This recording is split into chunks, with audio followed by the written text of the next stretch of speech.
Hey guys, Sean here. Welcome to the F1 Word and to the preview for the 2023 Azerbaijan Grand Prix. Yes, for the first time in what feels like forever, although in reality it really hasn't been all that long, F1 is back with the first sprint event of the season. This weekend is also the first race of a back-to-back doubleheader with Miami. It is a pretty packed schedule between now and the summer break, which, by the way, is absolutely fine by me. But anyway, enough of all that, lots to get through, so let's crack on with the preview, starting, as always, with a look at the circuit. So a few weeks ago, F1 was in Melbourne for the Australian Grand Prix, where Max Verstappen took his second victory of the season. But now it is on to Baku for round 4 of the championship and the 6th Azerbaijan Grand Prix, but the 7th F1 race at the track, the first one in 2016, of course, carrying the European Grand Prix name. And I don't know if I say this every year, but I'm going to say it anyway again. The review of the 2017 race was the first ever video on this channel, and what a chaotic race that was. A lap of the Baku city circuit is a long one at 6.003 kilometers. That is, if you prefer, just over 3.7 miles. It is made up of 20 corners, and come Sunday, we are set to see 51 racing laps. And for the sprint on Saturday, there will be 17 laps. And the race lap record is held by Charles Leclerc, who posted a 1:43.009 back in 2019 for Ferrari. This weekend, there will be just the 2 DRS zones, so half of what we had in Albert Park, with the first one running between turns 2 and 3 and the second down the long start-finish straight. And that zone has been shortened for this year's event by, according to Aston Martin, 100 metres. Just a quick reminder as well that during Saturday's sprint race, F1 is trialling a tweak to when drivers will be able to use DRS, with the system being made available at the end of lap 1 and at the end of the first green lap following any safety car period. That is only for the sprint though, and nothing changes for DRS during the Grand Prix proper. I'd also like to point out that in their press release, Aston Martin describes overtaking at Baku as, quote, relatively easy, and that is because of how powerful the DRS is, so expect to see plenty of action at turns 1 and 3 in particular. Over the years, there have been 6 winners in Baku, meaning we are yet to see a repeat winner at the circuit, and only one driver has taken more than 1 pole position at the track since 2016, and that was Charles Leclerc, who took pole in 21 and 22. And last time F1 was in Baku, Max Verstappen, who started from 3rd on the grid, cruised to victory, finishing just over 20 seconds clear of his teammate Sergio Perez, with George Russell in P3, more than 45 seconds off the Dutchman. Now, back in 2016, as already touched on, the race was known as the European Grand Prix, making the Baku City Street Circuit the 6th venue to host an F1 event using that name. Nico Rosberg was the first driver to win at the track, carrying the number 6 on his Mercedes, and Michael Schumacher is the driver with the most European Grand Prix wins with a total of 6. That is a lot of 6s, rather ominously, but it doesn't end there, because 6 is also the number of dry tyre compounds available in the Pirelli range. That is right, people, it is tyre talk time, and no, they are not going anywhere, at least not this year anyway. The compounds available for this one are the softest in the Pirelli range, and they are the hard C3, the medium C4, and the soft C5, and this will be the first time the C5 has been used so far this season. The tyre allocation for this one is the same as previous sprints, by the way. That's 12 dry tyres overall, made up of 2 hards, 4 mediums, and 6 softs. The track layout is unchanged, but there has been some resurfacing work going on, which throws another variable into the weekend, meaning teams will absolutely need to maximise that single 1-hour practice session.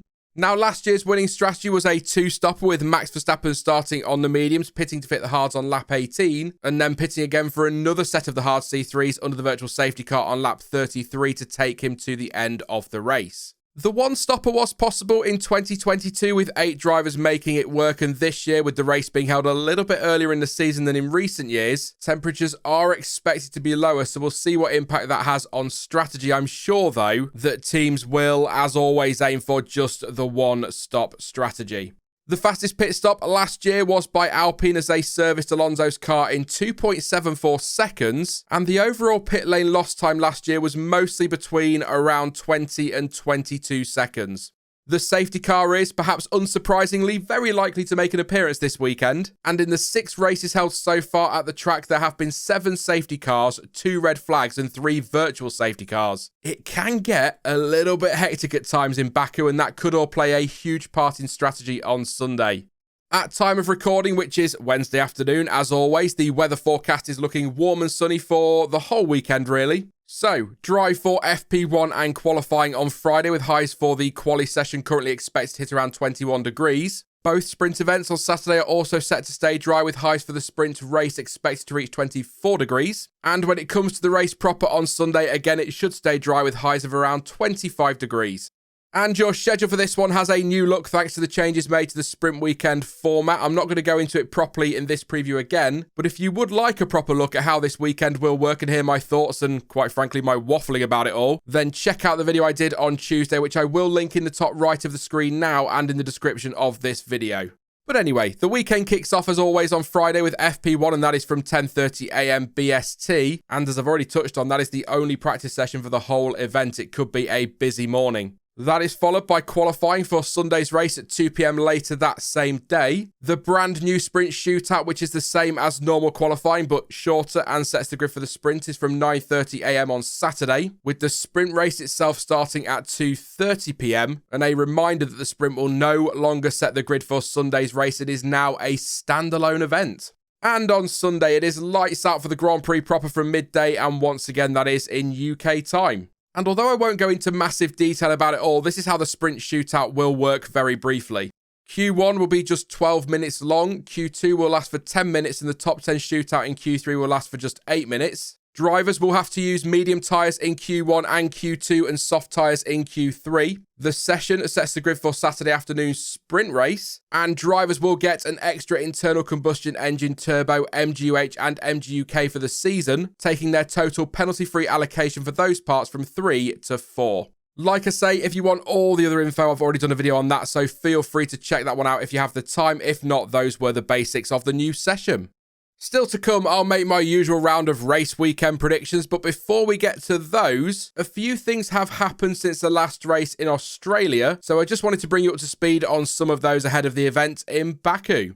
First up, it's not new news, but it is worth a mention to wrap up Australia for anyone who missed it all. Ferrari's request for a right of review over Carlos Sainz's penalty from the Australian Grand Prix was dismissed by the FIA. The governing body heard the Scuderia's case last week, the team arguing that the sun was in Sainz's eyes and his tyres were cold, as well as asking the FIA to consider other drivers' statements about poor grip. Ferrari also presented telemetry showing Sainz's braking point. The FIA, though, decided to dismiss the petition as they felt there was no significant and relevant new information which was unavailable to the party seeking the review at the time of the decision concerned. Ferrari and Sainz obviously disagreed and felt they had provided significant new elements for the FIA to look at, but the team says it respects the decision and looks forward to working with the governing body with the aim of further improving the policing of the sport. AlphaTauri has confirmed that Franz Tost will step down as team principal at the end of the season. Tost, who joined the team under its old Toro Rosso name back in 2005, will be replaced by Ferrari's current sporting director, Laurent Mekies, with a date for him taking on the role to be confirmed at a later date. Tost won't be walking away completely, though, and as recognition for his contribution to the team and the drivers, he will continue to work in a consultancy role with AlphaTauri in 2024. That is not the only change, though, as former FIA executive Peter Bayer will join the team as Chief Technical Officer later this year, overseeing the strategic direction of the team at its facilities in Faenza and in the UK. The personnel changes once Franz Tost steps back are, according to the AlphaTauri press release, aimed at securing long-term stability and ensuring continuity. Following a difficult start to the 2023 season, Mercedes has shuffled some of its staff, with James Allison returning to the role of technical director at the team, with Mike Elliott taking Allison's now old job as chief technical officer. Now, Allison was asked why the change was made after what was a strong weekend for the team in Australia, and he explained the decision wasn't taken based on the performance of the car in a specific race weekend, saying it was based on a sober assessment of what each of them are best suited to at Mercedes, and the overall fighting strength of the team is maximised by the job switch. He also admitted that it will take him time to get back up to speed with the details of the racing programme because he was much less involved when he left the technical director's role, but he is excited and added that it is, quote, a pleasure to be back up to my neck in it. And finally for this part, Otmar Safnauer has told the F1 Nation podcast that the crash between Pierre Gasly and Esteban Ocon in Australia will not compromise the team's plans to introduce an upgrade package in Baku. He explained the team will introduce an entirely new floor this weekend, and it is reported that the overall new package will be in 3 parts, with smaller updates in Miami and bodywork elements in Imola. Safnauer also confirmed that both these chassis were okay and repairable after the accident, so the good news is they didn't lose a single one of them, and there are also plenty of spares available going forward. Right then, time for me to make some probably awful predictions for the weekend. As ever though, please do not take these too seriously, they are just a little bit of fun, and if you do disagree with my picks, then you can let me know yours in the comment section down below. And based on the last lot, you probably should be disagreeing with me, although in my defence, I don't think anybody predicted that chaos that we saw at Albert Park, especially towards the end. Not that it would have changed too much with my score, but anyway, let's magically forget about those and swiftly move on. This week, brace yourself for a shock. I reckon Red Bull are once again the favourites. I know, what a surprise. I really hope you were sitting down for that statement. We have had a long break, though, since the last race, and I'm sure rival teams will have been hard at work to try and close that gap up a bit. However, 1, Red Bull will also have been hard at work, and 2, I doubt whatever they've been up to will result in too much of a change, really, for this weekend. Maybe in a few races' time. As already mentioned, DRS is very powerful around Baku, and so that should help Red Bull out during qualifying. And if they fall into traffic at any stage, and that's a big if given their advantage, it should help them fight their way back to the front. So I am once again going with a Max Verstappen pole for the race on Sunday. P1 as well during the Sprint Shootout and the win in the sprint. And you know what? Again, massive surprise. I'm also going to go with him for a win on Sunday. It is a street track though, and so Sergio Perez should be in the mix. I mean, not only does he love a street track, but he really loves Baku. He finished 3rd in 2016 and 2018 for Force India, 6th with Racing Point in 2019, won the race in 2021 with Red Bull and was 2nd last year. The thing is, though, I just think Verstappen, assuming no dramas, will have too much for his teammate this weekend. But I'm not writing him off completely, and I will put him P2 in the sprint and the Grand Prix, with Fernando Alonso 3rd in the Saturday race, and Lewis Hamilton 3rd on Sunday, I think, although I would really like to see Ferrari have a strong weekend and really kickstart their season, but they keep letting me down, so I'm not going to put them in the predictions this week. And by the way, yeah, maybe it will get a bit boring me picking Red Bull to win most race weekends, but that's just where we are at the moment. What I will do, though, from time to time is make some proper bold Sunday predictions, and I will do those for this weekend just in case we get a bonkers Baku once again. So let's go with Fernando Alonso to take his first win of the season on Sunday if we get some chaos. George Russell for P2, I think I'm going to go with, and a shock podium for Pierre Gasly in the Alpine. I'll also say a top 9 finish in the Grand Prix for Alex Albon, double points for Alfa Romeo as well, and only 12 cars make it to the checkered flag on Sunday afternoon. Do you know what? I actually quite fancy that race. That is it for the Azerbaijan Grand Prix preview though, but don't forget to let me know your thoughts and your predictions ahead of the weekend in the comments section down below. And if you haven't already, please do let me know what your thoughts are on the new sprint format. Now, I will be back soon with another video, and keep an eye out over the weekend for more content, including the usual race reaction live stream shortly after Sunday's Grand Prix. In the meantime, though, if you did enjoy this one, then please do leave a like, as it really does help the channel out in its never-ending battle with that pesky YouTube algorithm. And don't forget to subscribe so you don't miss out on any future videos or streams. But as ever, thank you for watching. I've been Sean, this has been the F1 Word, and until next time, goodbye.